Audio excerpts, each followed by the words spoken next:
Hello everyone, हमारा question है give reason for the following carbonates and sulphides ore are usually converted into oxide during the process of extraction of metal. Metal extraction में क्या करता है, carbonate या sulphide ओर को oxide में पहले कन्वर्ट किया जाता है, फिर उसको एक्सट्रैक्ट किया जाता है। ऐसा क्यों होता है?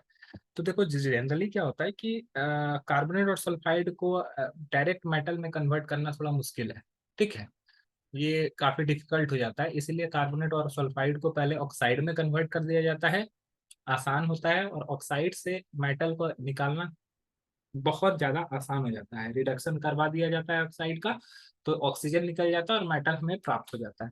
क्योंकि जो एक्सट्रैक्शन ऑफ मेटल होता है, एक्सट्रैक्शन ऑफ मेटल का चार प्रोसेस है। पहला है कंसंट्रेशन, कंसंट्रेशन ऑफ ओर, पहला स्टेप यही होता है।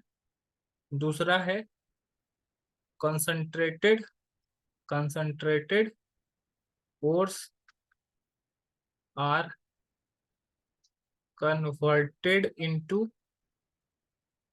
Metal oxide. और मेटल ऑक्साइड तीसरा जो होता है मेटल ऑक्साइड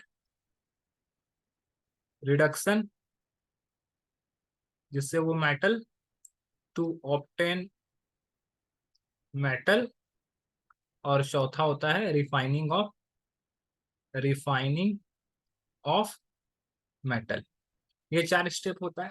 तो हम लोग को बोला गया कि सल्फाइड को ऑक्साइड में या कार्बोनेट को कार्बोनेट को ऑक्साइड में क्यों कन्वर्ट किया जाता है? क्योंकि सल्फाइड और कार्बोनेट और जो होता है उसको एक्सट्रैक्ट करना मेटल में ये थोड़ा डिफिकल्ट है। इसी वजह से इसको ऑक्साइड में कन्वर्ट किया जाता है, क्योंकि ऑक्साइड आसानी से एक्सट्रैक्ट हो जाता है।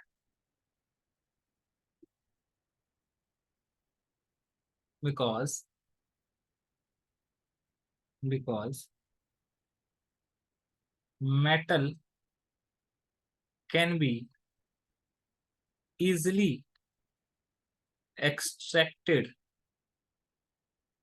by the reduction, by the reduction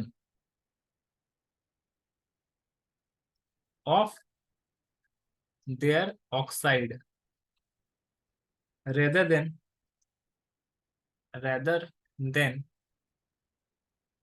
carbonates and sulfide। Okay, तो यही हमारा बेसिक आंसर है। आई होप ये क्वेश्चन आपको समझ में आया होगा। That's all, thank you.